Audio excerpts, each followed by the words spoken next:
Gentlemen, this one is for you. It's Prime Your Midlife. It is Men's Health Awareness Month. And this one is all about relationships. And unfortunately, relationship breakup. In midlife, the statistics say that 44% of divorce happens when we're in the midlife bracket. Why is that?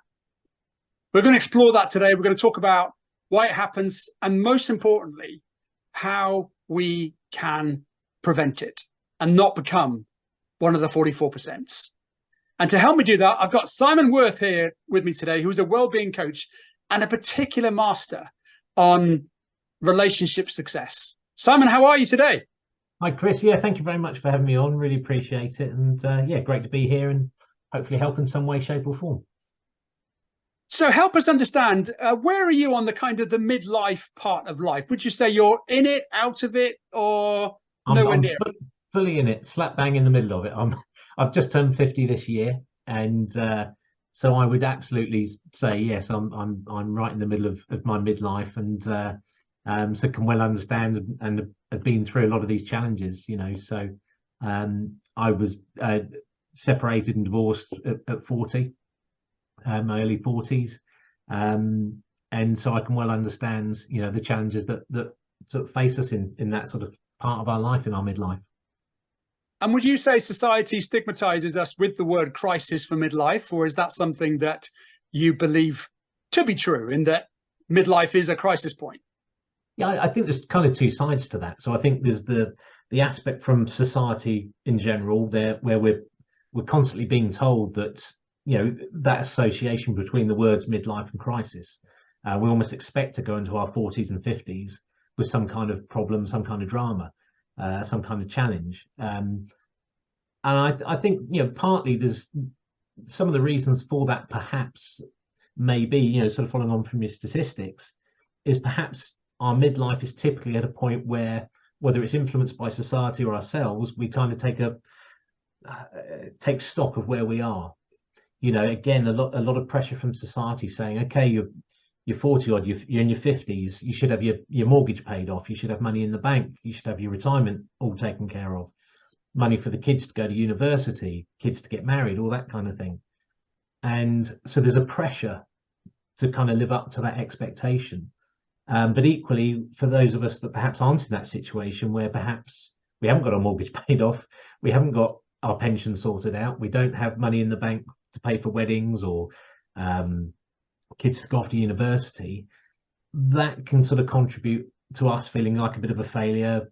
You know, we're not happy with life, something's gone wrong. And then I think things, if you're not careful, can kind of snowball from there. Wow, lots to unpick there. And I want to give servitude to anybody listening and watching. We are going to talk about, as we progress, ways that we can try to stave off this breakup, because I'm not here to advocate any aspect of thinking the breakup is the solution. So Simon is going to help us, and we're both going to talk about some of those things together. But I know you've just alluded to the fact that it is a midlife thing. But why do you think that more of it happens when we are in this midlife point, whereby more people are ending their relationships, particularly marital relationships? The percentages are the highest, although actually the numbers of people ending relationships of marriage is lower. But I think that's due to the fact that there are different genres of relationship, and also less people might be getting married. But just back to the question there, Simon, why do you think that at this midlife point there is a higher percentage of marriage end than in other periods of our life? I think part of it is down to, you know, like when we pass our driving test, you know, when we first pass, we do everything correctly, check the mirrors, you know, we leave gaps and you know, drive at the speed limit, all those kind of things. And over the years, we get into bad habits. And for me, I think that's the case with relationships as well, that perhaps you don't get off to a good start talking about a lot of the things in life when you're young, because you're young. You don't necessarily think about tomorrow. You don't necessarily think about 20 years, 30 years, you know, 40 years down the line. And so I think it's very easy in a relationship to get into this sort of habit of not communicating, of not talking, you know, of not not speaking up for yourself, you know, of, oh, I just want a quiet life, I'll stay quiet, you know, I won't mention that, or I won't kick up a big fuss. The danger of that is then you can create resentment. You can be resentful of somebody else's behavior, or resentful of the fact that you feel you've avoided certain situations, certain arguments, but in reality you haven't really sat down and spoken about them for the other person to be sort of aware of that. I don't mean through raging arguments, screaming and shouting at each other, because I think in those situations very rarely do we actually listen to what the other one's saying. It's just about scoring points, it's just about getting our own opinion across. So I think a lot of it comes about by just not getting into good habits of communication. You know, I think at the end of the day, whether it's success in a relationship, in a business, in your career, anything in life really comes down to communication. So yeah, I think that's probably the biggest sort of factor, I think. And interesting from a male perspective, I think that I'm interested to see what your view is on the whole ego and the inner voice, whereby we might suppress that desire to be transparent in our communication, or we feel as though we should challenge something because it's now affected our own internal compass. And then we don't. And then the ego says, nah, yeah, you see, Simon, she's got one over on you again. And then that kind of creates its own pattern of destruction in itself, in your own voice. Would you say that is something you're feeling or hearing with other people that you're working with? Yeah, definitely. I think it's very easy to get into a sort of mindset in a relationship of winning and losing.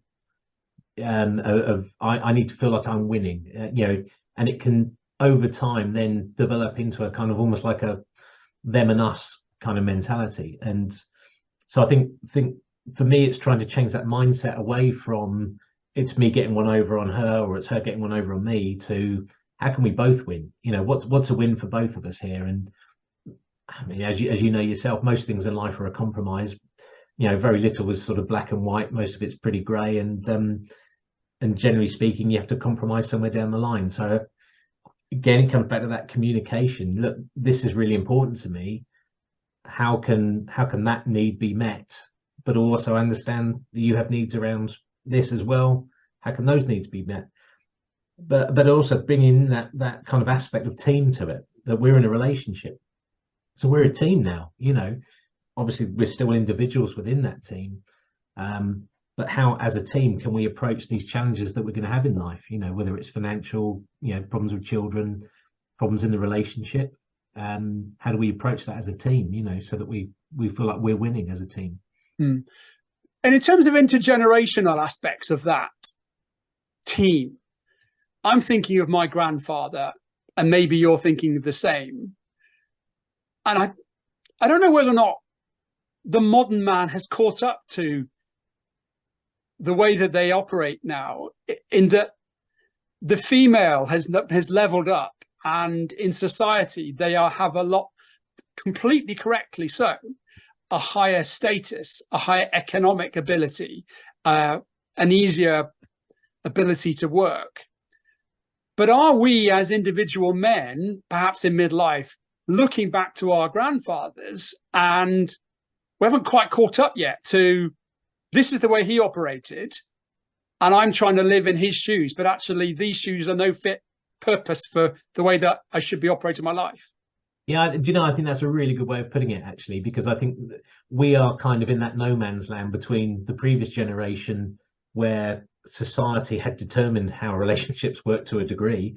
You know, the man went out to work and came home and the dinner was on the table, all that kind of thing. And right, as you say, quite rightly so, now that's more equal, and as it should be.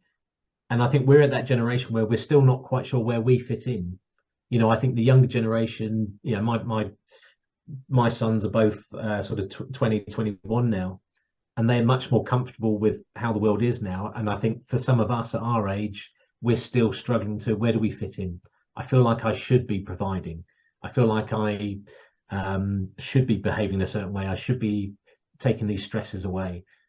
But actually, that might not be what the person that's with us wants, you know. And so again, it comes back to communication. And if I if I'm in a relationship with you and I sit here and say, look, I'm feeling under pressure at the moment because I feel like I need to earn enough money so that you don't have to work, or, you know, and then you can come back and say, do you know, I love working. It helps me be who I am. You know, it gives me confidence. I love it, having that purpose each day. So without that communication, it's very hard to kind of shift from the assumptions that we make, you know, and I guess that goes alongside with communication, is making assumptions that you're thinking this, I'm thinking that, you want this or I want that, and actually without sitting down and talking and having a conversation, that's not going to happen. So I think it's understandable, absolutely, that you know, middle-aged men perhaps feel in that sort of no man's land between how we've been brought up, what we've seen from our parents, versus how the world is now. You know, and sometimes that can take a bit of time to adjust. Well, the word you used a lot there was should, and I think it's the worst word ever, because what we should be doing is not what we could be doing, but we seem to hold a lot of faith in that word should because of societal pressure or intergenerational pressure, or even the pressure of our peers, of people that we know. And you know, you're down the pub and they say, Simon, you're not really going to take that, are you? Are you going to really allow her to talk to you like that? Oh yeah, I'll give it to her when I get back, and I'll tell her what I really think. Yeah, go on, mate. And it's still that sort of bravado that exists in the male sparring world of what we should be doing as men. Sorry, I just put my quotes up there for anybody listening. Yeah, and completely agree. You know, when I work sort of one-on-one with clients, one of the words that we highlight as an illegal word is should. You know, I should do this, or I must be doing that. You can choose to do one thing, you can choose to do another. But as you say, the word should really isn't very helpful. And yeah, I agree. You know, sometimes you can be sat down the pub with your mates, and typically, you know, our friend that's goading us on, oh, don't take that, mate, you know, show who's boss, is probably, or possibly, the one that's very much a shrinking violet within his own four walls, you know. And it's just his way of getting, you know, his frustrations off his chest. But I think, you know, again, it's easy to be swayed by all these things, and whether it's peer pressure, whether it's societal pressure. But I think really it comes down to, you know, kind of taking that step back. What do I want? You know, what do I want from my relationship? And, you know, what do we want from our relationship together? But it's not about what my mate says at the pub. It's not about what society says. What do I want? What do I want my life to look like? And I think that can be a more sort of empowering thing, or way to look at life, to think, well, what do I want my relationship to look like, rather than how can I fix all these problems? So I think trying to find a way of just continuously looking forward. Okay, we are where we are. We're here. How can we get to here, where we want to be? And so I think that's sort of key thing for me, is just keep looking forward, but really sort of doing that inner work on yourself. Really just say, what do I want for the rest, for the next phase of my life? You know. Yeah, I've forgotten who it was that was talking to me about it, but he painted me the analogy of never ever talk to about anybody about a relationship apart from somebody that has relationship credentials. Because if you had problems with your brakes in your car, you wouldn't ask your mate to say, oh, what's wrong with my brakes? Or I'll tweak it here and I'll move it there and I think I'll fix it for you. But we're happy to take the recommendation of our mates about how we can fix our relationship, and yet they have zero relationship credentials to talk about how we should fix something that part of our the way that we breathe, the way that we live, and the way we coexist. Yeah, and I think part of that is perhaps because, whether it's conscious or subconscious, I think we're looking for validation. You know, well, I'm going to go and talk to my mate, you know, John, because I know he'll back me up, and he'll know, I know he'll think I'm in the right, you know. So part of it perhaps sometimes is we don't want the honest answer. We just want the answer that we want to hear, you know. Exactly. And that's okay. Sometimes it's okay just to have a bit of a vent and get things off your chest and say things that you probably don't mean, but you know, you just get them out there, and then you kind of reflect on it, and you think, actually, I don't think that, I don't believe that, that's not the case. I was just getting frustrated, or I just felt I wasn't being listened to, or my needs weren't being met, you know. But yeah, so I think part of that is down to that kind of seeking out validation, to I'm justified to feel the way I do, you know. Well, going back to the communication aspect, I did some research, and apparently the Journal of Sex and Marital Therapy said that 44% of breakups were as a result of reported communication problems. So going back to the habits that you talked about at the start, of the things that we create into our relationships because either we don't know or we haven't come to terms with how we should communicate, what would be some of your tips to create effective communication? Yeah, I think it's giving time for communication. So don't just assume it's going to happen of its own accord. You're making a conscious effort to sit down of an evening, over the weekends, you know, perhaps when you're not under pressure, but just to talk about, you know, how are things for you? You know, how are you doing? You know, how are things in our life at the moment? Are there any things we need to address? Is there anything that would be helpful to talk about? You know, how's work going? Just creating that almost that habit of sitting down and having a conversation. You know, is there And when anything we you're ask not happy that with? kind of question, assuming we ask it with the complete and utter feeling of whatever happens as a result of this question, I'm happy to take on the chin. Yeah, I think it's, and perhaps, you know, going back a step from what I've just said, is almost sort of sitting down together and agreeing, look, let's have a chat about what we think, you know, a good relationship is. And if we can agree on what a good relationship is, then can we also agree that, you know, whatever happens around that, there's no kind of hard feelings around that, there's no judgment, there's no sort of repercussions of that, because if we don't feel able to open up and be honest, then actually we're not going to communicate and things aren't going to get resolved. So giving each other permission to say what's really on our mind, how we're really feeling and thinking, is really important, and sort of, yeah, creating that safe space to talk, to discuss. You know, we might not always like what we hear, but again, try not to take it personally. You know, okay, this is, you know, this is what my partner is saying they want. That doesn't mean it's a rejection of me or something about me. Okay, how can we try and make sure this need is met? You know, how can we work together to try and achieve this? You know, so yeah, I think that whole, you know, creating the right environment to communicate is important. So if every time I try and sit down and have a conversation with you, you burst into tears, or you storm out the room, or you start throwing things, and you know, perhaps that's not a very sort of conducive environment to communicate in. So first and foremost, what would be useful? How can we sit down and talk without, you know, taking offense at each other, without getting upset with each other? And then, you know, just getting some common goals. You know, where are the things that you're aligned on? You know, what are the things that we both want to do as a couple? What are the things that we want for ourselves, our future, for our kids? You know, and start finding all those places of agreement rather than disagreement first. And then, you know, and the other important thing is, I think there's a very good book called The Languages of Love, which I think from memory talks about 5 different ways that people can show that they love each other. So part of, you know, that all falls into communication.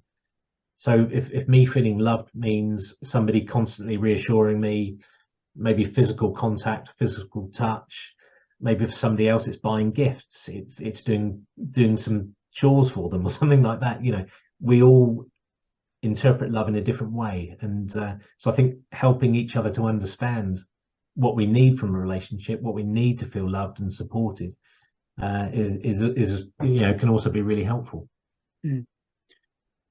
Well, regrettably, lots of relationships will come to an end. Your perspective, Simon, do you think that every relationship is worth saving? No, I think there are times where absolutely, you know, 2 people or even 1 person decides that's not right for them. And I think it's, yeah, I absolutely wouldn't say that every relationship should be saved. There's some relationships that just aren't healthy for either party. But I think once that decision has been made, whether it's by 1 person saying to another, our relationship is over, or whether it's by both of you agreeing at the same time, we both feel like our relationship's over, it's trying to do it you know, in the best possible way. So what's the outcome I want from this? So if it's me saying to my wife, this isn't right for me anymore, perhaps we've been through counseling, perhaps we've been through, you know, different efforts, different attempts to kind of save the marriage, and it hasn't worked out. It doesn't mean that you have to be at war with each other. You know, there's obviously lots of emotions that come up about that, but I think, you know, once that decision has been made, I think, okay, well, let's look at myself as an individual. What are my values? You know, who do I want to be as a person? And, you know, quite often there'd be situations where you have children. So it's about, yeah, okay, well, who am I as a person? What kind of a parent do I want to be?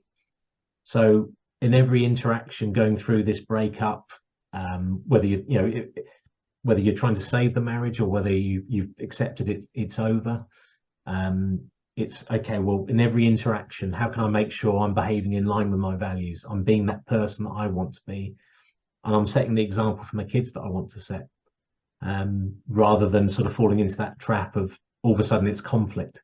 It's her against me. It's scoring points.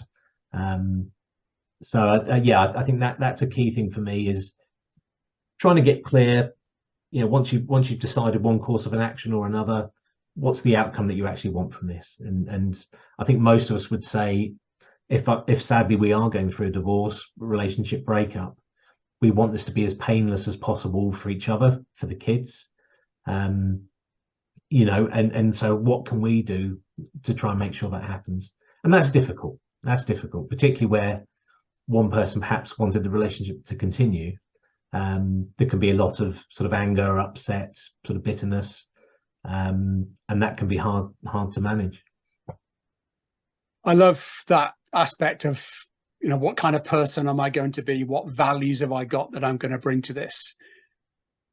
When that situation does break up and one party decides that they're going to, you know, leave, and equally when there are children involved and they're then walking away from the family home, that creates a huge amount of mixed emotions, loneliness, shame, guilt. And we are talking about Men's Health Awareness Month, and those feelings for both ladies and men can be very destructive.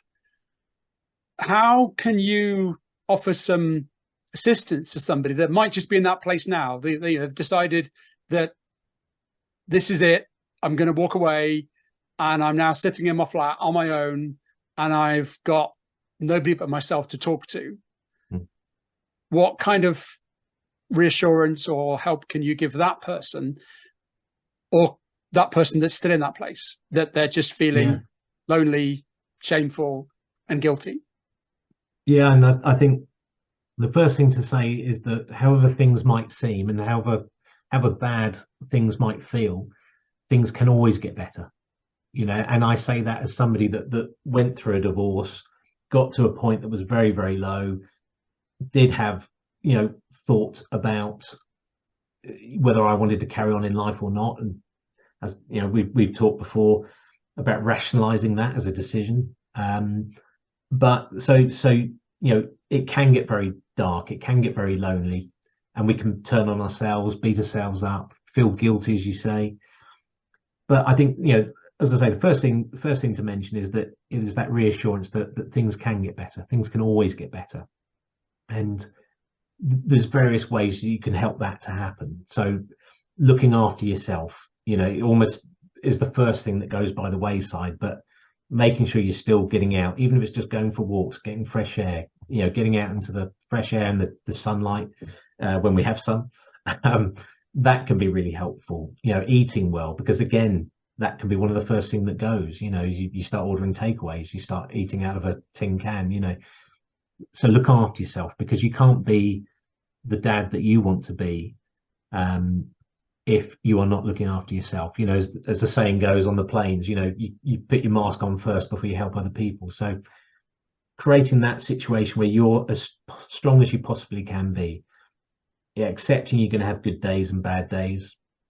When you're having those bad days, who are the people that you can turn to for support? You know, whether that's friends, family, you know, are there different organizations, different charities, you know, might be working with a coach, you know, going to see a counsellor, but trying to understand what's my support system. So when I'm struggling, what are the things that I can do to help, be proactive in boosting my mental and physical health, but also, who can I go and talk to if I just need to get out, if I just need to offload, talk things through, so I think that's really important. But and again, coming back to what's the outcome I want from this, and rather than focusing on I think there are times in life where we can live in a time machine. We can just look at the past. Oh, this went wrong, that went wrong, why did this happen, why did I do this, why did I do that? And that can create sort of depressive thoughts. And then you look to the future and you think, now what's going to happen? I'm divorced, I'm separating, what's going to happen for my future? Where am I going to live? When am I going to see my kids? And that can start creating some anxiety. So important to if where you can, just try and bring back to the present moment. And okay, we're starting where I am. How do I want my life to look like going forward? How can I make sure I'm still a great dad for my kids?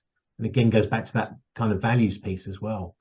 Who do I want to be? What sort of person do I want to be? And what does my best self look like? What does my worst self look like? And it's almost getting up in the morning, you clean your teeth and you look yourself in the mirror and you say, okay, well, who am I going to be today? Am I going to be Spider-Man, or am I going to be the Green Goblin? I'm not fully up on my superheroes and villains, so I might have got those Marvel comics mixed up. But it's making those conscious choices. Who do I want to be? And as I say, looking forward. Trying to create the life that you do want to live, rather than trying to fix the old life. And those things, I think, can be helpful. Mm.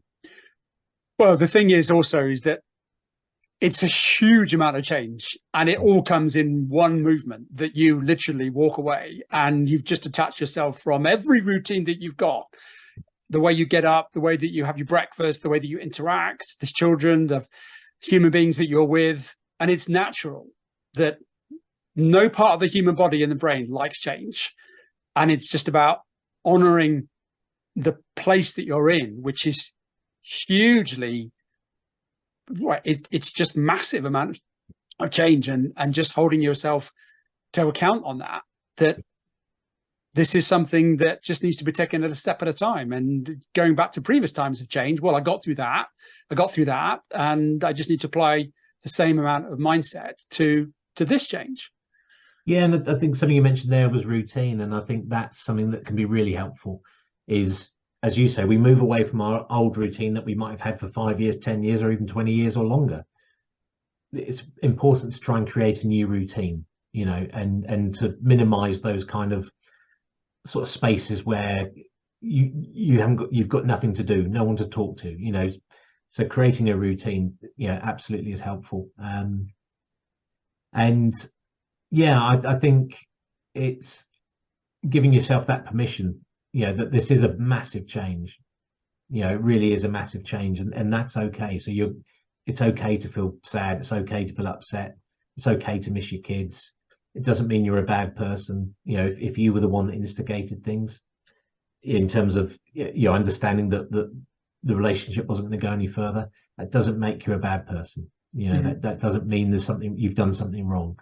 And ultimately, well, I'd just love to jump in on that bad person and the demonization that you might be feeling as a result of whatever action you might have taken, or perhaps you're in the position where somebody is instigated against you, and you're now feeling the frustration of why me, and how dare he or she.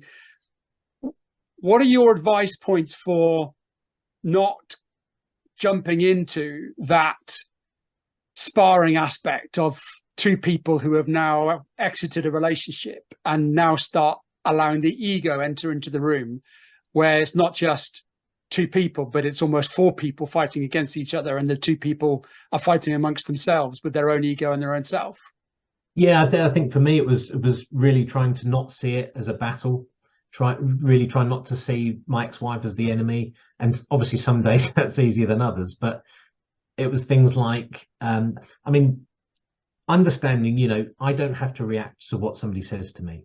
So if I get a message from my ex, saying one thing or another, calling me names, accusing me of, of ruining everyone's life and things like that. Firstly, that doesn't mean it's true. That's just one person's opinion. But you don't have to react to those things. So I think keeping power over your own reactions, your own actions is really important. Don't give somebody else the power to control what you say and what you do, because ultimately we're still responsible for what we say and do. There's no justification. Well, she said this and she said that, so then I called her that. That doesn't matter. Is going back to your values, is that being the person that you want to be? If your kids read that text message or overheard that conversation, how would they feel? So I think as far as you can, I'm going to focus on what I can control and influence rather than things that I can't. So I can control what I say, I can control what I do, and I can control when I react. I don't need to react in that instant. I don't need to reply to that text within 30 seconds. I don't need to reply because somebody said something to a mutual friend, or, people know you. They trust in who you are. You don't need to defend yourself at every opportunity, but it does, and it can feel like, you do need to do that. So, yeah. Well, again, I don't know who it was, but somebody said in the heat of the moment, never reply, because your angered self isn't the one that you would like to live in 48 hours. And you talk about that holding space or waiting 30 seconds. Just take a pause for thought and assess your values, which is what you said is the person that I'd like to be. And I love that. If your children saw that message or heard that voice, would they be okay with that? Absolutely.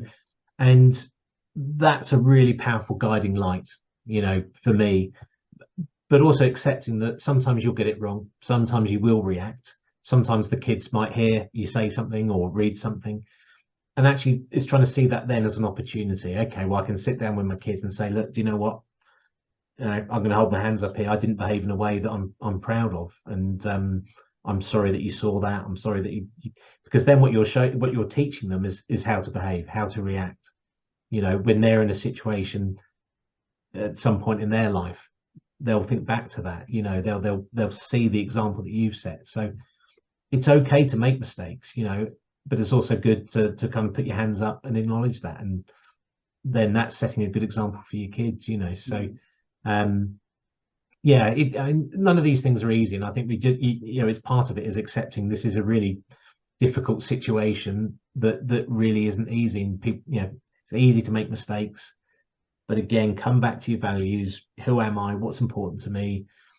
What's the outcome I want from this? And if I send this text, if I make this comment, if I start screaming and shouting, is that helping me work towards a point where I'm able to spend time with my kids, set a good example, be the person I want to be, and create a safe, secure environment, for them to come and stay with me, and sort of co-parent. So there's quite a well-known thing in sport and business, which you've probably heard of, which is the will it make the boat go faster?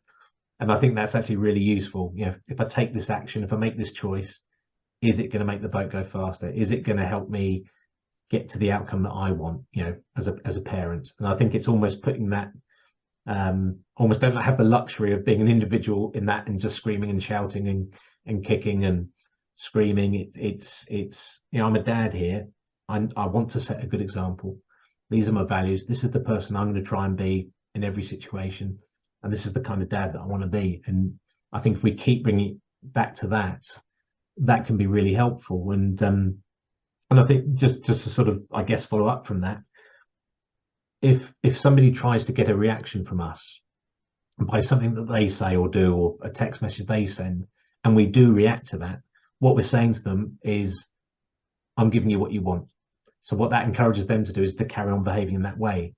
So if we can kind of take control of our reactions and not react in that situation, what we're saying is, okay, there's no point me sending that text. There's no point me being spiteful or manipulative, for example, because that doesn't create a reaction, And so I think it's just always being conscious on what it is you're trying to do, what's the outcome you want, what's the effect of this behavior or this choice, this action.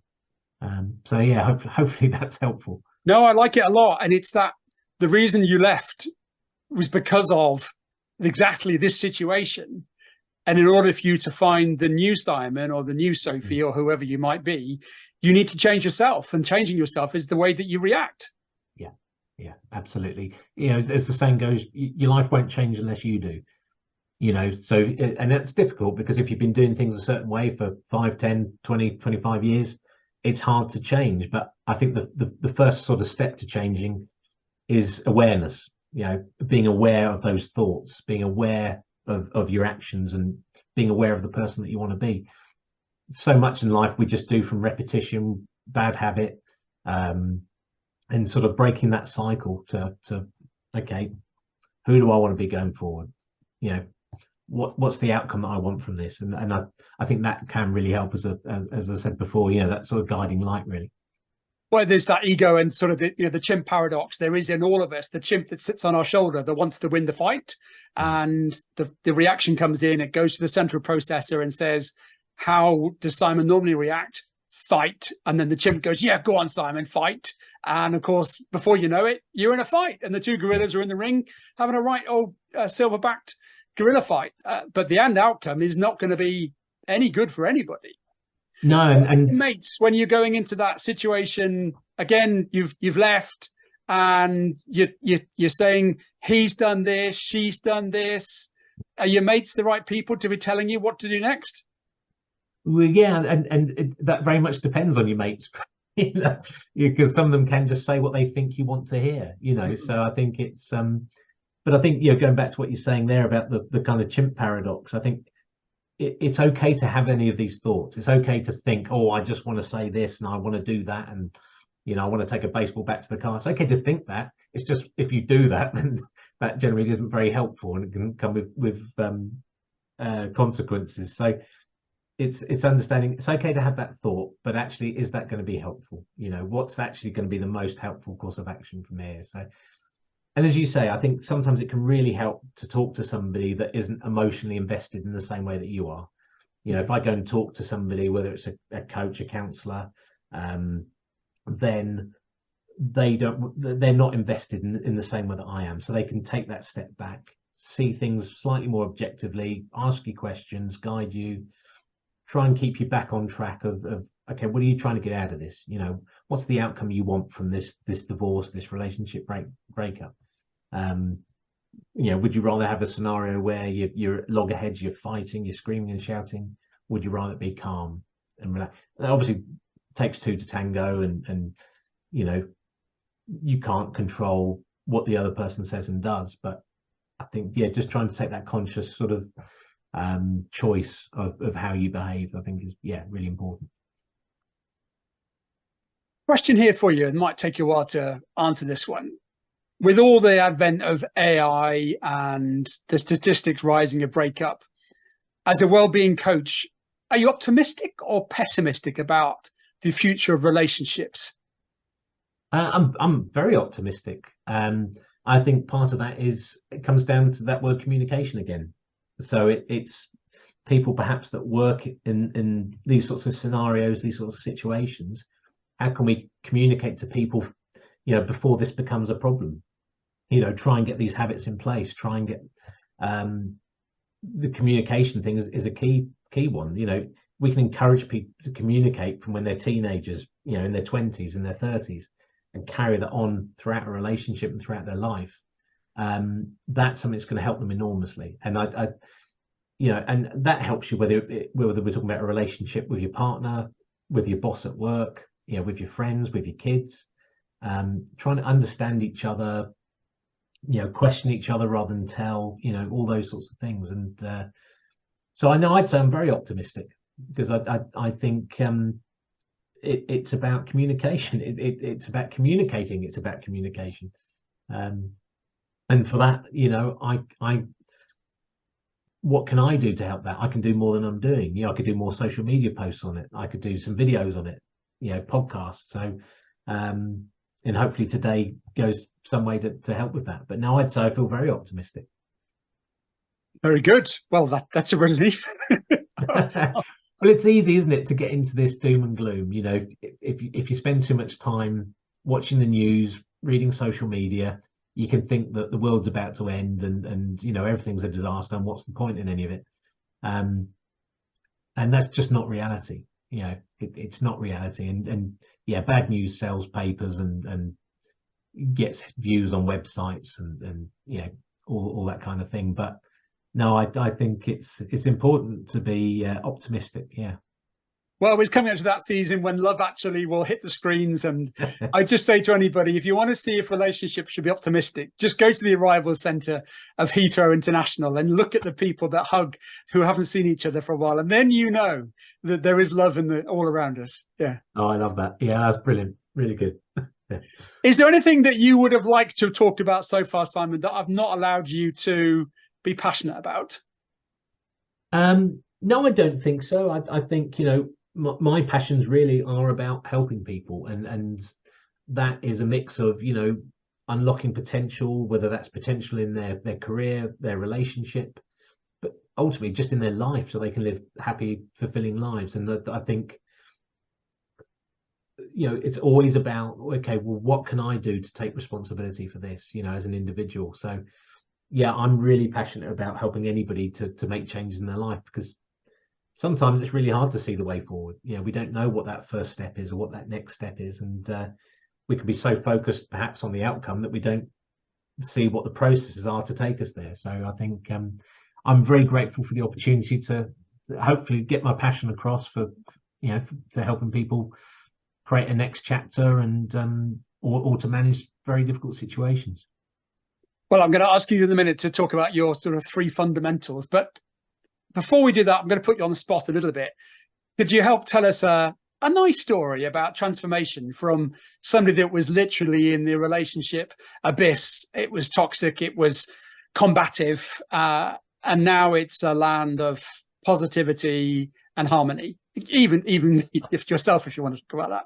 Well, yes, absolutely. I was going to say, no, they've all ended in disaster. It's all been a complete nightmare. But no, I mean, there's lots of examples of that, because I think so many of these issues come down to communication and making assumptions. You know, I've decided what my other half's thinking because they're acting in this way, or I'm interpreting their behavior in this way. And I think it never ceases to me to kind of amaze me, to be honest, and inspire me, that when people do start communicating and sitting down, acknowledging each other and their feelings, and explaining, you know, what they think, what they feel. I mean, part of that is listening, you know, and there's a saying goes, you've got, you know, two ears and one mouth for a reason. And I think listening to somebody to try and understand them rather than waiting for your opportunity to speak is important. And so, yeah, I mean, there's no end of examples I could give you, in all honesty, where the person in front of me has actually been saying, you know, my marriage is over, relationship's over, we're gonna get divorced. And you sit down and you talk things through. What is it you actually want? And you start questioning, you start challenging thoughts and feelings, and you start encouraging new behaviors. Well, how about if you sat down tonight and talked about this or talked about that? How about if you ask how somebody would like to be communicated with, how they would like to be, you know, how they would interpret that you love them, you know, that you're still important to them. Because I think there's so many things in life, we make so many assumptions, and it's easy to get into bad habits. So I think, yeah, as I say, I'm very optimistic. As I say, I could, you know, any number of examples where things turn around because people start talking. Equally, in situations where marriages or relationships haven't been salvageable, the ability for people to still maintain a good relationship is really powerful, and particularly when kids are involved. So, you know, if you and I are in a relationship together, we have kids, we can absolutely agree that we want our kids to be protected, we want our kids to be loved. We can absolutely acknowledge and agree that we both love our kids and we want the best for them. So what's the best way to move forward with that? And, you know, I think, again, I just think it all comes down to communication. Just talking, have a clear sense of what you want to achieve, what the outcome is you want, the person that you want to be. And, you know, whatever the outcome, whatever the results in terms of your relationship, you'll be happier as a result, and I think your kids will be happier. You know, you have a better relationship if you can with your other half. Again, it's not always just down to one person, but yeah, so yeah, very optimistic. Keep the faith, keep believing, but just keep talking. And I would be very mindful of communicating how you're going to communicate, because if your normal pattern is non-questioning, non-inquisitive, and you suddenly start coming up with all these questions that Simon just talked about, you might be greeted with, "Are you all right? Yeah, who are you? Is something? Are you having an affair, or what's going on?" You know, because suddenly you're changed, and that change is automatically met with a certain amount of curiosity or even reticence. Yes, so kind of setting the scene. You know, do you know what? I've been having a few thoughts and feelings lately where I haven't been feeling too happy about life, and I've just kind of been thinking about where that is, and I just thought maybe it would be good to just have a chat about where we both kind of are and where we see things, you know, and it would help me to understand how you feel and what you want sort of going forward, and it would help me if I can sort of talk about how I'm feeling and you know the sort of thoughts and feelings I'm having, you know. But yes, like you say, if your normal way of communicating is just to grunt and make a cup of tea without saying much and popping it down with a biscuit, then yeah, going into full blown, you know, hostage negotiation style conversations might be a bit much to stomach. Yeah. Some really sage advice there, Simon, and thank you for opening up with some of your own journeys and hurdles and caves that you've had to run into. What would be your 3 takeaways that you'd like to leave the listener with, or the watcher with, in terms of Simon's experience of life, 50 years in? These are my 3 thoughts that I think would be my non-negotiables for leading a long and healthy relationship for the future. Yeah, I think one of the key things is that relationship with yourself, creating you as the foundation for success in every aspect of your life. And I think really understanding who you are, what's important to you, what you want from life is really important. You know, that can help avoid drifting and all that kind of thing. I think second to that, none of these are in a particular order, but I also think prioritizing your well-being, you know, physical and mental health. So don't wait for there to be a problem. And, you know, in the same way as if I want to perform at my best as an athlete, what are all the things that I'm going to do? Well, I need to exercise. I need to eat well.